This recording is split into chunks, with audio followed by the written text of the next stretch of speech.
सहनिबंधकांचा निर्णय आहे तो. कदाचित त्यांना 1 वर्ष सजा झाली, त्यामुळे त्यांचं पद हे गेलं असावं. आणि मागच्या कित्येक दिवसापासून ही केस सुरू होती सहनिबंधकांकडे. त्याच्यामुळं त्याचा निकाल आता आलेला आहे. हा योगायोग आहे. त्याच्यामुळं याचा कोणी कसा गैरअर्थ काढू नये. जिल्ह्याचं राजकारण पुन्हा ढवळून निघण्याची शक्यता आहे. याचा तर परिणाम काही व्हायला नाही पाहिजे, कारण ते शेवटी शेतकऱ्याची बँक आहे. तर त्यांनी वृत्तवाहिनीशी बोलताना सांगितलं आहे की हे सर्व आंदोलनामुळे शक्य झालेलं आहे. आंदोलनाचा त्याचा काही संबंध नाही आहे. म्हणजे केस काय काल परवा थोडी या साथीला थोडी पुढे गेली. केस या आंदोलनाच्या वेळेस कुठं झाली का? ते जिल्हा बँकेचे जे संचालक मंडळ आहे ते एकमेकांच्या वरती केसेस दाखल करत राहतात.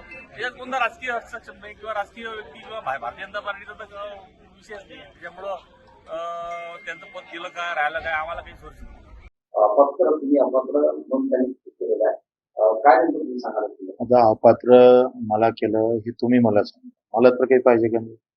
एवढी मोठी कारवाई जेव्हा होते तेव्हा ज्याला अपात्र करतं त्याला कधी नोटीस नाही, माहिती नाही, हा काय प्रकार सुरू आहे? म्हणजे कायदाही तुम्ही त्याचा सगळा म्हणतो ना संविधानाचा पायदळी करून वारंवार जो प्रयत्न सुरू आहे, प्रयत्न केला जातो भाजपाकडून, हा अतिशय म्हणजे विचित्र घटना आहे. का मीडियाला माहित आहे मला माहित, मला तर नोटीस पाहिजे का? तुम्ही विचारा ना ऑफिसला अधिकाऱ्याला का तुम्ही ज्याला अपात्र केलं त्याला नोटीस दिली का? नोटीस तर लागेल मला. तुम्ही सांगता 13 मे लागलं. आता 13 मे तुम्ही सांगत असाल, 13 मे ची नोटीस 13 मेला मला अपात्र केला आहे असं म्हणतं, तर काल मला 9 जूनला विभागीय संचालकानं मला अध्यक्ष म्हणून नोटीस दिलेली आहे. 9 जूनला 19 मे ची मला अध्यक्ष म्हणून, ते मी तुम्हाला उद्या पत्रकार परिषदेमध्ये सगळं सांगतो. का हा नेमका काँग्रेस प्रणित भाजप, तो भाजप प्रणित असणारी काँग्रेस, जिल्हा काँग्रेस, याच्या माध्यमातून काँग्रेस आणि भाजप युती करून व्यवस्थित कशा पद्धतीनं गेम करायचा आणि आंदोलनातून तुम्ही भाजपची सत्ता आणि काँग्रेसचा वापर करून कशा पद्धतीनं मला या प्रकरणात ठेवलं जातं किंवा अपात्र करण्याचा जो प्रयत्न करत आहे तो सर्रास आहे. तर तुम्ही समजू शकता का आंदोलन झाल्याबरोबर माझ्या पत्राची अशा पद्धतीची नोटीस दिल्या जातं, ते मलाही भेटत नाही, मीडियाला पहिले माहिती होते. कसं दबाव तंत्र आहे हे लक्षात आलं असतं त्यांचं. त्या संदर्भात तुमची कुठली काय भूमिका?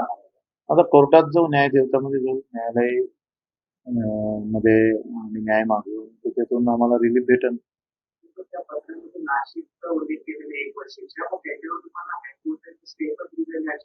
हा, हायकोर्ट आता ते कंटेम्प ऑफ कोर्ट पण करता येईल.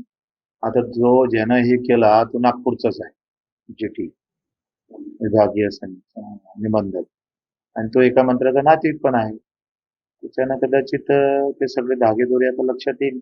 उद्याच्या ज्यावर 26 तर सगळी माहिती एक एक पूर्ण कशा पद्धतीनं चुकीची झाली, कायदा कसा पायदळी ठेवला गेला, कशा पद्धतीचा आवाज दाबण्याचा प्रयत्न होतो. आम्ही सकाळी तुम्हाला सांगितलं का एका अधिकाऱ्याने मला जे सांगितलं का सप्टेंबर पर्यंत बघतो कशा पद्धतीनं त्याला इथून समाप्त करायचं आहे, त्याला कशा पद्धतीनं कारवाई करायची आहे, सर्व आता. आणि हे अपेक्षितच होतं ना आम्हाला, हे अपेक्षितच आहे. आणि त्याच्यानं आंदोलन थांबणार नाही. आम्ही शेतकरी, शेतमजूर, दिव्यांगासाठी ही लढाई आरपारची लढू, ज्या स्तरावर जाईल त्या स्तरावर लढू.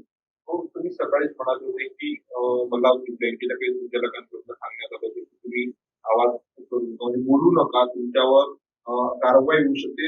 त्यानंतर ही पत्र बाहेर देणं कसं पाहता? मला माहितच नव्हतं खरं तर. मला मीडियाकडून पहिले एबीपी माझ्यावरून मला ते फोन आला आणि तिथून माहित झालं का आपल्याला असं अपात्र करण्यात आलेलं आहे.